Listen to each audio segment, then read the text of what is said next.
Ancient peoples didn't have a concept of anxiety in the modern psychological sense, but many cultures clearly recognized emotional turmoil, inner unrest, fear, and worrying. They interpreted and explained it through the lenses of philosophy, religion, medicine, and morality.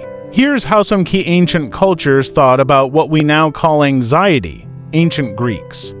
Hippocrates c. 460 to 370 BC, believed mental disturbances, including fear and despondency, were due to imbalances in bodily humors, especially black bile, thought to cause melancholia. Anxiety wasn't a standalone concept, but it was tied to broader ideas of imbalance and illness. Plato saw inner unrest as the soul being out of harmony, often due to the lower appetites overriding reason. Aristotle spoke of path and passions, such as fear and distress, as natural but needing to be governed by reason. He did not isolate anxiety, but treated it as part of the emotional life needing moderation.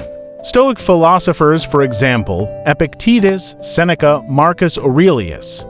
Stoics viewed anxiety, though not named as such, as a disturbance caused by wrong judgment, mistaking external events as within our control. They taught that tranquility ataraxia could be achieved by focusing only on what we can control, our actions and responses. Example from Marcus Aurelius: "Today I escaped from anxiety." Or no, I discarded it because it was within me, in my own perceptions, not outside. Early Christian and Jewish thought.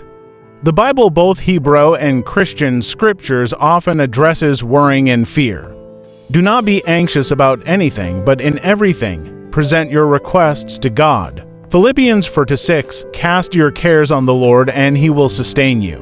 Psalm 55:22, anxiety was often seen as a spiritual challenge, a lack of trust in God's providence. Prayer, faith, and community were prescribed responses. Ancient Romans shared Greek and Stoic views, particularly in elite philosophical circles. Cicero and others discussed perturbations, animi, disturbances of the soul, including fear and grief, and saw philosophy as a kind of therapy. Ancient Indian traditions, Hinduism, Buddhism, recognized mental suffering, dukkha, as a central feature of human life.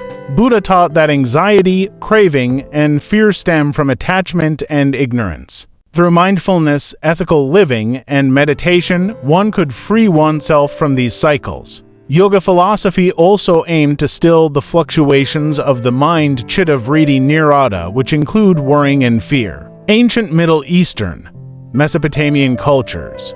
Anxiety often seen in mythic and religious terms, caused by angry gods, demonic forces, or fate. Rituals, prayer, and offerings were ways to cope with emotional distress.